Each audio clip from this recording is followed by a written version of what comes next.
In the decade that gave us flower power and civil rights marches, cinema was experiencing its own rebellious revolution.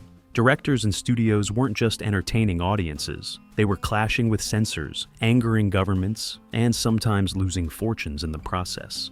This was the era when movies were shut down mid-screening, banned across continents, and even condemned by religious authorities. From films that changed horror forever to epic productions that nearly destroyed entire studios, today we'll dive into 20 unforgettable stories from the wildest decade of cinema history. Stay tuned, because some of these films didn't just stir controversy, they changed the industry forever. Psycho, the horror that broke cinema rules. Audiences in the early 1960s had grown used to polite, predictable movies. That changed forever when one film turned a quiet motel into the setting for one of the most unforgettable shocks in movie history. This wasn't just a thriller, it was a cinematic earthquake that demolished long-standing rules and redefined what a Hollywood film could show on screen. The mastermind behind this cultural shift was Alfred Hitchcock, who took a massive risk by financing the project himself after studios rejected the idea. Working with a tight budget, Hitchcock used his television crew and filmed in black and white to cut costs. But these limitations only fueled his creativity, resulting in a final product that stunned everyone. The most infamous moment came during the now legendary shower scene. Lasting less than a minute, it featured over 70 rapid cuts, a screeching violin score that's become instantly recognizable, and clever use of editing that created the illusion of something far more graphic than was actually shown. Audiences had never experienced anything like it, and the shock wasn't limited to the content. Hitchcock revolutionized moviegoing itself by refusing to allow anyone into the theater after the film had started, an unheard-of policy at the time. The reactions were immediate and intense. Some moviegoers fainted, others reportedly ran out of the theater, and critics were sharply divided. The Catholic Legion of Decency condemned the film, while certain countries demanded heavy edits or banned it outright. Yet, despite, or because of, this notoriety, the film became a massive box office success, earning over $50 million on a modest budget. More than 6 decades later, it's clear that this film didn't just scare audiences, it permanently changed cinema. It broke taboos about violence, twisted storytelling, and character deaths. It set the stage for modern horror as we know it, proving that filmmakers could challenge audience expectations and still deliver a commercial hit. Blowup, the film that ended censorship. Moviegoers in the mid-1960s were about to experience a cultural shock like never before. What started as an artsy thriller quickly exploded into a global lightning rod for debates about censorship, morality, and artistic freedom. This wasn't just a mystery film. It became the movie that forced Hollywood to finally abandon decades of rigid content controls. At the heart of the controversy was Italian director Michelangelo Antonioni, who crafted a visually stunning story about a fashion photographer in swinging London. The plot followed this stylish photographer as he accidentally captured what might have been a violent crime in the background of his pictures. But it wasn't the storyline that made audiences gasp. It was the film's bold visuals and raw portrayal of the counterculture era. Audiences weren't prepared for what unfolded on screen. The film featured the first full-frontal nudity in a mainstream Western movie, scenes of recreational drug use, and a chaotic, wordless finale that left viewers more puzzled than satisfied. Even before its release, the Catholic Legion of Decency condemned it as morally objectionable, and censors demanded extensive cuts. Antonioni refused, standing his ground, and the studio made a bold move by releasing the film without the traditional production code approval. The response was electric. Many theaters were raided or shut down. Religious groups staged protests, and heated debates broke out in newspapers. But the controversy only fueled its popularity. The film became a box office sensation, grossing over $20 million on a modest budget and earning Oscar nominations for Best Director and Best Screenplay. More importantly, this movie delivered a knockout blow to the outdated production code, directly inspiring the creation of the MPAA movie rating system that we know today. It showed the world that cinema could portray real life, messy, complicated, and sometimes shocking, without censorship standing in the way. Decades later, it remains a striking reminder of how one film can change the rules for an entire industry. I Am Curious, banned around the world. Not every movie causes a diplomatic incident, but this one managed to ignite a firestorm of political and cultural outrage on a global scale. It was more than just a film. It became the centerpiece of legal battles, censorship fights, and heated debates in nearly every country it touched. At the core of the chaos was a Swedish independent movie that boldly blended political commentary with scenes of personal relationships that were rarely shown on screen during the 1960s. Directed by Vilgot Sjöman, the story followed a young woman exploring themes of class struggles, personal freedom, and social ideals. Mixed within the political message were moments of intimacy that made it a target for government censorship. Authorities across the world reacted swiftly. In the United States, customs officials seized the film and banned it from entering the country. Legal battles escalated all the way to the Supreme Court, with intense discussions about artistic expression and free speech. In many countries, the film was either restricted or significantly edited, with critics divided between those who found it inappropriate and those who praised its daring approach to complex social topics. Despite, or perhaps because of, all the uproar, audiences lined up to experience what many governments had tried to hide. When it was finally cleared for U.S. release after a drawn-out legal struggle, it became a box office surprise, earning millions despite its modest production budget. Viewers were left intrigued, unsettled, and deeply reflective. Today, the movie stands as a lasting example of how cinema can challenge societal expectations and provoke conversations far beyond the theater walls. Its legacy is not just about storytelling, but about confronting the boundaries of freedom in the arts and the power of film to influence public debate. Midnight Cowboy, the X-rated Oscar winner. Big studios in the late 1960s rarely took risks on films that tackled society's hidden corners. That made this gritty drama stand out from the moment it was announced. It became a groundbreaking story that challenged norms, faced heavy restrictions, and yet achieved the rarest of honors, winning the Academy Award for Best Picture. At the center of this powerful tale was the journey of two struggling men in New York City, trying to survive in a world that constantly pushed them aside. The lead character, portrayed by Jon Voight, leaves his small-town life behind in search of glamour, only to discover the harsh reality of the city. Along the way, he forms an unlikely friendship with a sickly street hustler, played by Dustin Hoffman, leading to a raw exploration of survival, loyalty, and broken dreams. The honest portrayal of life on the fringes was something audiences weren't used to seeing. The film didn't shy away from showing the dark side of urban life, which included poverty, social isolation, and moral dilemmas. Due to its mature themes and blunt realism, the movie became the first major Hollywood production to receive an X rating, which at the time signaled it was intended for adult audiences only. Some theaters refused to show it, and critics were sharply divided over its message and approach. But its emotional power could not be denied. Midnight Cowboy won over audiences and critics alike, eventually securing 3 Academy Awards, including Best Picture, Best Director, and Best Adapted Screenplay. It was the first and only X-rated movie to win Hollywood's top honor, a remarkable achievement that shocked the industry. Even decades later, the film holds a special place in cinema history. It remains a landmark for its fearless storytelling, unforgettable performances, and its role in opening the door to more honest and complex portrayals of human experience on screen. Belle de Jour, The Housewife's Secret Life. Behind the polished surface of polite society, some films dared to explore themes that were rarely discussed openly. This elegant European drama took that challenge head-on, causing an uproar among moral authorities while quickly gaining recognition as a cinematic masterpiece. Directed by Luis Buñuel, the story followed a reserved young woman from a well-off household who lived a quiet and proper life with her husband. Yet beneath her calm exterior, she struggled with unspoken feelings and personal dreams. Seeking an escape from routine, she began leading a secret life during the day, working at a hidden social club that catered to private fantasies.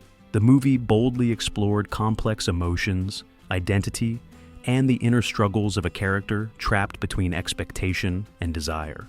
Not surprisingly, the film quickly drew attention from critics and officials. Various religious groups condemned it, calling it improper and harmful to public morals. In some countries, theaters refused to show it, while others demanded significant edits to tone down its more suggestive scenes. Despite all these restrictions, audiences were captivated by the mysterious tone, exquisite cinematography, and the unforgettable performance by lead actress Catherine Deneuve. As word spread, the movie became a success in both Europe and North America, winning the Golden Lion at the Venice Film Festival and earning widespread critical acclaim. Viewers admired its artistic storytelling and the way it handled adult themes without falling into cheap sensationalism. Today, it remains a timeless classic, celebrated for its visual style, complex characters, and fearless approach to exploring the hidden layers of everyday life. Few films from the 1960s balanced beauty and boldness as effectively, and Belle de Jour continues to spark discussion among movie lovers even decades after its release. If, the school rebellion that shocked Britain. Stories about school life were typically lighthearted or inspirational, until one groundbreaking film turned the concept on its head. Audiences expecting a simple coming-of-age story were stunned by a rebellious masterpiece that became one of the most debated films of its decade. Directed by Lindsay Anderson, this British drama took a bold look at the rigid structure of a prestigious boarding school. It followed a group of students who felt trapped by the strict traditions, outdated values, and oppressive discipline imposed by the school's authorities. Through a unique combination of realistic scenes and surreal dream sequences, the film explored frustration, injustice, and the desire for personal freedom in a highly controlled environment. Its release sparked immediate controversy. The British Board of Film Classification nearly withheld approval, citing concerns about its rebellious themes and intense imagery. Censors demanded certain edits, fearing the movie's message would encourage young viewers to reject authority. In some countries, it was restricted to limited showings, while in others, it faced outright bans in certain regions. Despite these obstacles, the film found passionate supporters. It won the prestigious Palme d'Or at the Cannes Film Festival, solidifying its status as a cultural milestone. Viewers and critics praised its fearless storytelling and creative style, especially the way it mixed black and white footage with color to enhance the dreamlike atmosphere. Over the years, If became an enduring symbol of youthful defiance and a landmark in British cinema. Its legacy extended far beyond the classroom, influencing future films about rebellion, personal rights, and social change. Even decades later, it remains a thought-provoking reminder of how storytelling can challenge the status quo while reflecting the voices of a new generation. Cleopatra, the movie that broke a studio. Big Hollywood productions often run into trouble, but few became as legendary for their chaos as this historical epic. What was supposed to be a straightforward blockbuster quickly transformed into one of the most expensive and troubled productions in movie history, one that nearly destroyed its own studio. The project originally started with a modest budget and an ambitious goal: to tell the story of the famous Egyptian queen with elegance and grandeur. However, almost everything that could go wrong did. The lead actress Elizabeth Taylor fell seriously ill during early filming in London, forcing a shutdown that lasted several months. The production then moved to Rome, abandoning expensive sets and starting over from scratch, which caused costs to skyrocket. As if the delays weren't enough, the media exploded with coverage of Taylor's off-screen relationship with her co-star, Richard Burton. Both actors were married to other people at the time, and their highly publicized romance became a worldwide scandal. Religious organizations even issued condemnations, and the movie gained more attention for its behind-the-scenes drama than for its cinematic achievements. The budget, originally set at $2 million, ballooned to more than $40 million, an astronomical sum for the era. The film became the most expensive ever made at the time and forced the studio, 20th Century Fox, to sell off assets just to stay afloat. Despite all the turmoil, Cleopatra became the highest-grossing movie of 1963. Yet, it still failed to cover its enormous costs, contributing to major leadership changes within the studio. Today, the film is remembered both for its stunning visuals and as a cautionary tale of how unchecked ambition and production chaos can bring a studio to the brink of collapse. The Chase. Hollywood stars and chaos. From the outside, this Southern drama looked like a guaranteed success. With a star-studded cast, a famous director, and a respected writer, it had all the ingredients for an award-winning hit. But behind the scenes, things spiraled into confusion and frustration, turning what should have been a triumph into a cautionary tale of creative conflict. The story took place in a small Texas town simmering with tensions, as an escaped prisoner tries to make his way home, while local residents give in to fear and hostility. The film attracted some of Hollywood's biggest names, including Marlon Brando, Jane Fonda, and Robert Redford, along with acclaimed director Arthur Penn and legendary producer Sam Spiegel. Yet the impressive talent couldn't save the project from turmoil. The script by Lillian Hellman was heavily rewritten without her consent, stripping away much of the social commentary that had made it powerful. On set, creative clashes became routine. Spiegel constantly interfered with Penn's direction, and Brando later described the filming experience as one of his least favorite. The actor believed the behind-the-scenes chaos ruined what could have been a truly meaningful story. Audiences at the time were stunned by the film's brutal confrontations and intense scenes of conflict, which were unusually raw for the mid-1960s. Critics were divided, with some calling it heavy-handed and incoherent, while others admired its ambition. Despite the hype and big names attached, the movie struggled financially, failing to make back its budget. Years later, film historians reassessed the chase, noting how it reflected the growing discomfort in American society during the 1960s. It's now remembered as a film that arrived too soon for mainstream audiences, foreshadowing the more openly critical and intense films that would dominate cinemas just a few years later. The Loved One, comedy that offended all. There are comedies that make people laugh, and then there are films that leave audiences completely stunned. This dark and quirky satire managed to do both, making history as one of the boldest and most peculiar films ever to come out of Hollywood in the 1960s. Set against the backdrop of the funeral industry, the story follows a young Englishman navigating the extravagant and sometimes absurd customs surrounding death in Los Angeles. What started as a light-hearted idea quickly evolved into a biting critique of American culture, complete with wild characters, over-the-top situations, and scenes designed to shock viewers. Studio executives were completely unprepared for the final product. Expecting a tasteful adaptation, they were instead faced with scenes involving bizarre funeral rituals, extreme satire of social classes, and characters that openly mock traditions. MGM even promoted it with the tagline, "The motion picture with something to offend everyone," making no effort to hide its provocative nature. Religious groups responded swiftly, labeling the movie inappropriate and offensive to public decency. The Catholic Legion of Decency issued a full condemnation, which meant millions of moviegoers were advised not to attend. Critics were divided. Some called it brilliant for its unapologetic style, while others dismissed it as mean-spirited and vulgar. Financially, the movie struggled, making back only a small portion of its substantial budget. But in the years that followed, it gained a new appreciation among fans of unconventional cinema. Directors known for pushing boundaries, like John Waters, praised it for daring to mix high artistic ambition with outrageous humor. Today, The Loved One stands as a unique cultural artifact, a fearless comedy that didn't hold back, even when it meant losing favor with mainstream audiences. Its blend of elegance and outrageousness continues to fascinate those looking for films that break away from Hollywood norms. The Night of the Generals, a risky war tale. War movies were common in the 1960s, but very few dared to explore the uncomfortable gray areas between duty, morality, and personal flaws. This tense thriller broke the mold by telling a story that didn't focus on grand battles or patriotic victories, but instead revealed the darker side of authority figures during one of history's most turbulent periods. The film transported viewers into occupied Europe during World War II, where a military investigator becomes entangled in a mysterious case involving the death of a civilian. What made this story so unusual was its focus on high-ranking officers, not as heroes, but as complex, flawed individuals.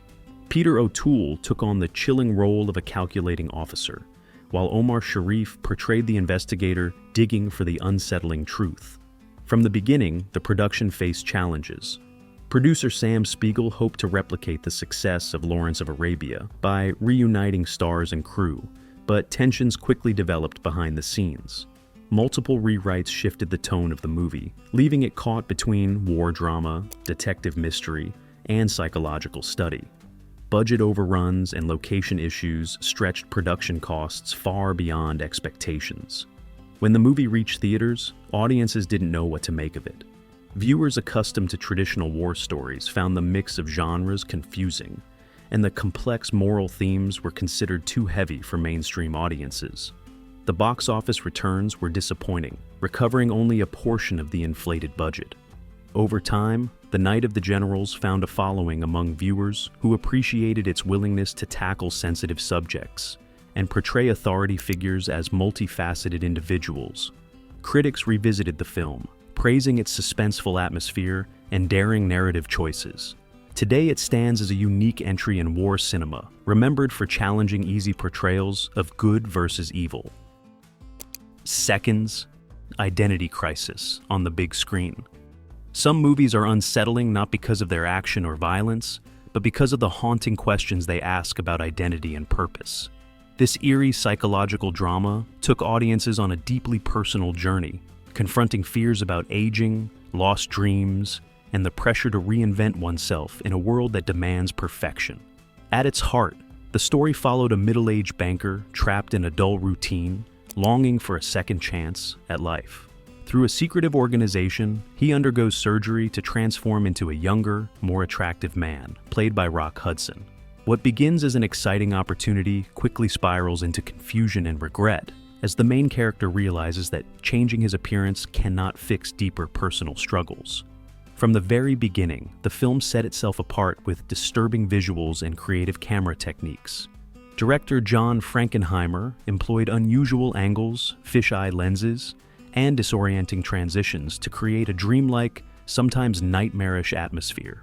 A particularly intense transformation sequence shocked early viewers, with some even leaving the theater before the story was finished. Major studios were unsure how to market such a dark and reflective film. The Cannes Film Festival audience reacted harshly, and the movie's release in the United States was met with disappointing ticket sales. Hudson, known mostly for lighthearted roles, took a career risk with this part, and the initial response damaged his efforts to be seen as a serious dramatic actor. However, time has been incredibly kind to Seconds. Modern critics praise it for exploring difficult topics like identity, personal regret, and society's obsession with youthfulness. Today, it's viewed as a daring and influential work, cited by many modern directors as a source of inspiration. Though it flopped upon release, Seconds stands tall as a classic example of 1960s cinema that challenged viewers to look beyond surface appearances. Petulia, too strange for mainstream audiences. Many films from the 1960s followed predictable plots and familiar styles, but this bold drama decided to take a very different approach. It presented a fragmented, unpredictable story that left viewers puzzled, critics divided, and studios deeply worried about its future. The plot focused on a seemingly simple tale of a woman in a troubled marriage who begins a relationship with a recently divorced doctor. Yet, instead of telling the story in a straightforward way, the movie embraced non-linear storytelling, jumping back and forth through time and blending reality with imagination. Director Richard Lester used fast cuts, flashbacks, and dreamlike sequences to reflect the characters' emotional turmoil, creating an experience that felt more like a puzzle than a typical romantic drama. As expected, early screenings confused both audiences and studio executives. After watching the first cut, the studio grew so nervous that they delayed the release by a full year, unsure how to market such an unconventional film. When it finally reached theaters, many viewers were unprepared for its complicated structure and somber tone, resulting in disappointing ticket sales. However, critics who appreciated creative risks quickly recognized Petulia as something special. Over time, more people came to admire its ambitious style, calling it one of the first true examples of modern fragmented storytelling in American cinema. Legendary director Martin Scorsese even cited it as a major influence, praising its courage to break away from Hollywood traditions. Today, Petulia holds a unique place in movie history, not as a box office hit, but as a groundbreaking experiment in style and storytelling. It paved the way for future films to take more artistic risks, proving that cinema could be more than entertainment. It could also reflect the complicated emotions of real life. The Swimmer, a surreal suburban tale. On the surface, this drama appeared to be a simple story about a man swimming through the pools of his suburban neighborhood. But audiences quickly realized they were watching something far stranger and more unsettling. A unique cinematic journey that would puzzle viewers and divide critics for decades. The film followed the character of Ned Merrill, a once respected suburban man who decides to swim his way home by visiting each swimming pool in his upscale neighborhood. What started as a lighthearted idea gradually transformed into a surreal exploration of denial, faded glory, and emotional isolation. Each pool he visited revealed more uncomfortable truths about his past and his relationships, peeling away the polished layers of suburban life. Behind the scenes, the production faced major challenges. Creative differences led to significant reshoots, with an entire character recast and several scenes reworked under the supervision of a different director. Star Burt Lancaster admitted struggling with the emotional demands of the role, and the inconsistent production made it difficult to craft a smooth narrative. When it premiered, audiences didn't quite know what to make of it.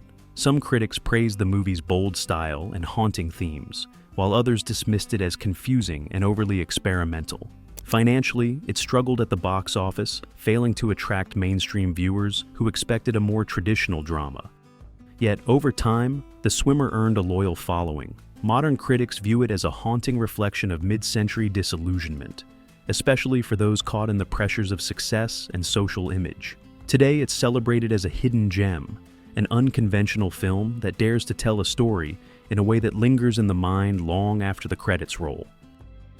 Major Dundee, a western torn apart by chaos. Big westerns often promised epic tales of adventure and heroism, but this film became famous for a completely different reason. Behind its dramatic story of soldiers and frontier survival was a production so chaotic that it would leave a lasting mark on the career of its director and the entire Western genre. The movie followed a Union officer, played by Charlton Heston, who leads a ragtag group of soldiers and prisoners on a dangerous expedition into Mexico during the final days of the American Civil War. While it had the makings of a sweeping adventure, troubles began before the cameras even started rolling. Director Sam Peckinpah, known for his demanding style, quickly clashed with producers over creative decisions. Budget limitations forced constant script changes, scenes were left unfinished, and Peckinpah's desire for a darker, more realistic portrayal of war was repeatedly shut down.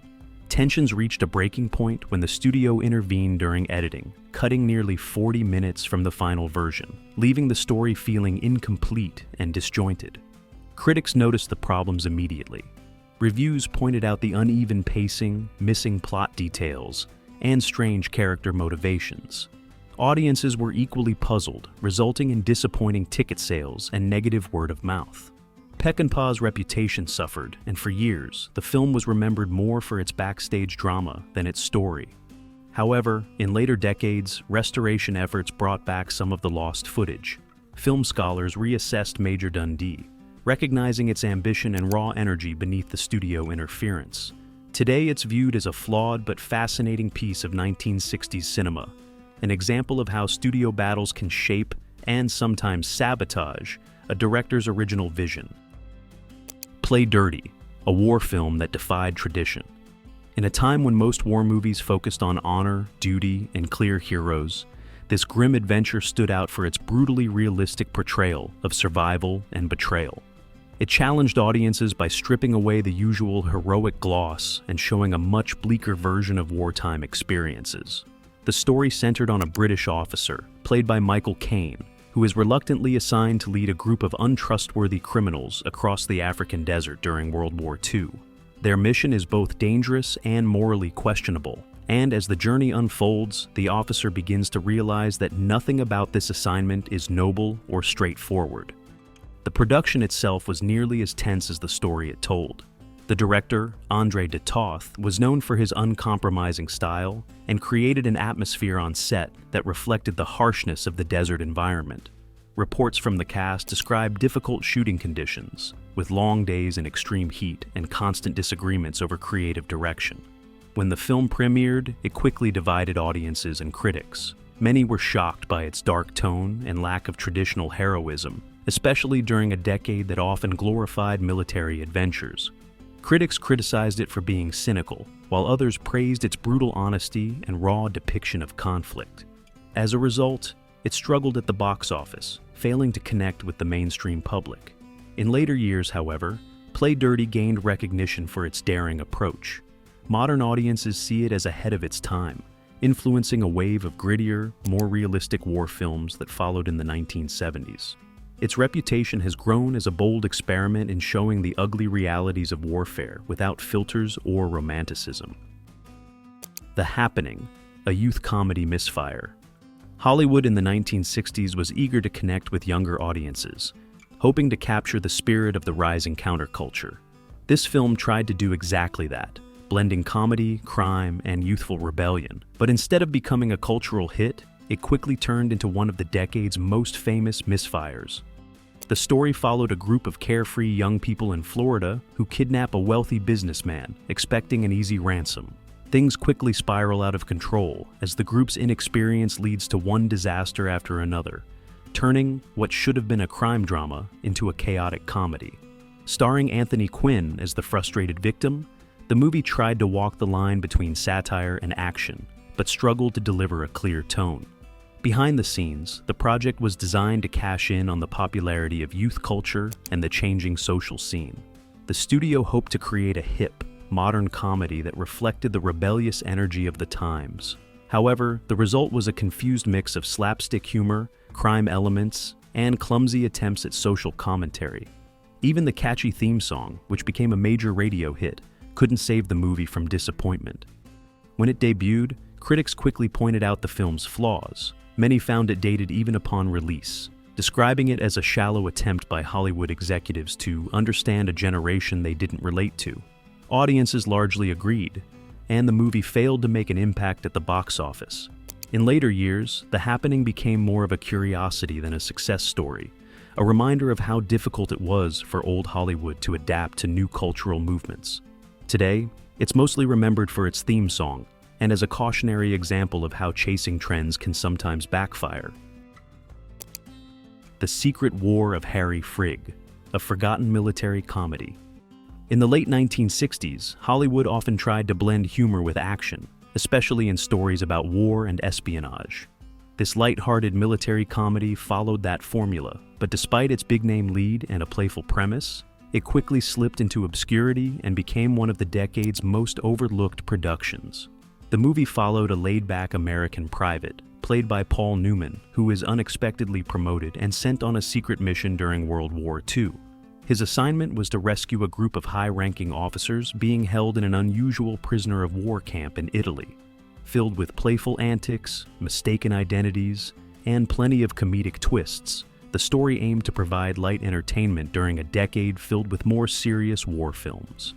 Behind the camera, the project seemed promising. Newman was a rising star, and the plot had the right ingredients for a fun and easygoing adventure. Yet, from the early test screenings, it became clear that the movie struggled to balance its tone. Some scenes leaned too far into silliness, while others attempted to deliver genuine drama, leaving audiences unsure how to respond. When it arrived in theaters, reactions were mixed at best. Critics described it as forgettable, calling out its uneven pacing and lack of memorable moments. Newman's performance, usually praised, was seen as uninspired, and even his fans were disappointed by the weak script and predictable jokes. The film's financial performance reflected the critical response, as it quietly faded from public attention without making a significant impact. Today, The Secret War of Harry Frig is mostly remembered by dedicated Paul Newman fans, or those interested in lesser-known military comedies. It remains a reminder that even charismatic actors and playful premises can't always guarantee a lasting impression. 55 Days at Peking, a costly historical flop. Historical dramas were once Hollywood's grandest spectacles, known for enormous sets, elaborate costumes, and prestigious casts. But sometimes, bigger didn't mean better. This large-scale international production quickly turned into a financial and creative struggle, remembered more for its troubled making than its box office success. Set during the Boxer Rebellion in China at the turn of the 20th century, the story followed foreign diplomats and soldiers trapped in Beijing as local forces rose against colonial rule. With Charlton Heston, Ava Gardner, and David Niven in leading roles, the film promised high drama and breathtaking action scenes. Production was handled by Samuel Bronston, a producer famous for creating massive historical epics. From the beginning, problems plagued the set. The film was shot in Spain, where a massive replica of old Beijing was constructed, adding significantly to the budget. Reports of tension among the cast and director, Nicholas Ray, surfaced, with Ray departing before shooting was completed. Other directors were quietly brought in to finish the project, leading to inconsistent scenes and storytelling issues. Censorship concerns limited the film's release in certain markets, particularly in Asia, where the historical narrative was viewed as sensitive. Critics were also divided. Some praised the grandeur of the battle scenes, while others called it bloated and emotionally flat. Despite considerable effort, the movie struggled to attract audiences and failed to recover its enormous budget. Today, 55 Days at Peking is viewed as a cautionary tale about the risks of overambitious productions. While its visual scale remains impressive, it serves as a reminder that even the most spectacular settings can't save a film weighed down by production chaos and an uncertain creative vision. The Fall of the Roman Empire, an epic that nearly bankrupted its studio. Few films in history aimed for grandeur quite like this colossal historical epic. With vast outdoor sets, an enormous cast, and a storyline that stretched across the mighty Roman Empire, it was designed to impress. But what was intended as a crown jewel of cinema quickly became a financial disaster, forcing its studio to reconsider the future of large-scale productions. The story focused on the decline of Rome, exploring political schemes, shifting loyalties, and the struggles of emperors and generals. Featuring well-known stars like Sophia Loren, Stephen Boyd, and Alec Guinness, the film brought to life sweeping battle scenes and lavish court ceremonies. It even constructed what was, at the time, the largest outdoor set ever built, a recreation of the Roman Forum that stunned visitors with its scale and attention to detail. However, this ambition came at a steep cost. Producer Samuel Bronston, already famous for making costly films, stretched the budget far beyond its limits. Long production schedules, endless retakes, and the constant demands of keeping the set operational led to spiraling expenses. By the time the film was finished, it had cost over $20 million, making it one of the most expensive movies of its era. Despite impressive visuals and a strong cast, the film struggled to win over audiences and critics. Some praised its visual achievements, but many felt the story lacked heart and emotional impact. The box office returns were disappointing, and the heavy losses contributed to the collapse of Bronston's production company. Today, The Fall of the Roman Empire is recognized for its breathtaking design and influence on later classics like Gladiator. Yet, it also serves as a reminder that cinematic ambition, when left unchecked, can lead even the most impressive projects to financial ruin. The Last Woman on Earth, an indie apocalypse tale. Independent cinema often explored themes that mainstream studios avoided, and this small-scale apocalyptic drama became a unique entry in the early 1960s. Though filmed on a modest budget, it stirred attention for its daring ideas and frank approach to human behavior in extreme situations. The story followed a businessman, his wife, and a lawyer who vacation in Puerto Rico, only to discover upon returning from a diving trip that humanity appears to have vanished. Left as possibly the last survivors on Earth, the three are forced to confront personal rivalries and complex emotions as they adapt to a world without rules or society. Produced and directed by Roger Corman, a well-known figure in low-budget filmmaking, the movie was shot quickly and economically. This resulted in a raw, unpolished style that added to its haunting atmosphere. While it didn't feature the large-scale destruction typical of apocalyptic films, it focused on the psychological struggles between the characters, exploring jealousy, survival instincts, and shifting personal dynamics. When released, the movie raised eyebrows for its mature themes and portrayal of relationships under pressure. Some regions restricted it due to these elements, while others embraced its boldness as part of the growing independent film movement. Critics gave mixed reviews. Some admired its thought-provoking premise, while others dismissed it as a modest thriller. Over time, The Last Woman on Earth developed a cult, following among fans of indie and science fiction cinema. It remains a snapshot of a changing era in filmmaking, when small productions began tackling serious questions about humanity, relationships, and survival, even without the backing of major studios. The 1960s were far more than just colorful outfits and catchy music. They were a decade of bold, risk-taking cinema that tested the boundaries of storytelling and audience expectations. From massive studio blockbusters to daring independent experiments, these films left a lasting mark on the industry, proving that controversy often leads to the most memorable stories. Whether they shocked, confused, or inspired audiences, each movie on this list played a part in reshaping how films were made and viewed. If you enjoyed this journey through classic cinema, make sure to like the video and subscribe for more fascinating stories from movie history. And tell us in the comments, which of these films surprised you the most, or did we miss one of your personal favorites?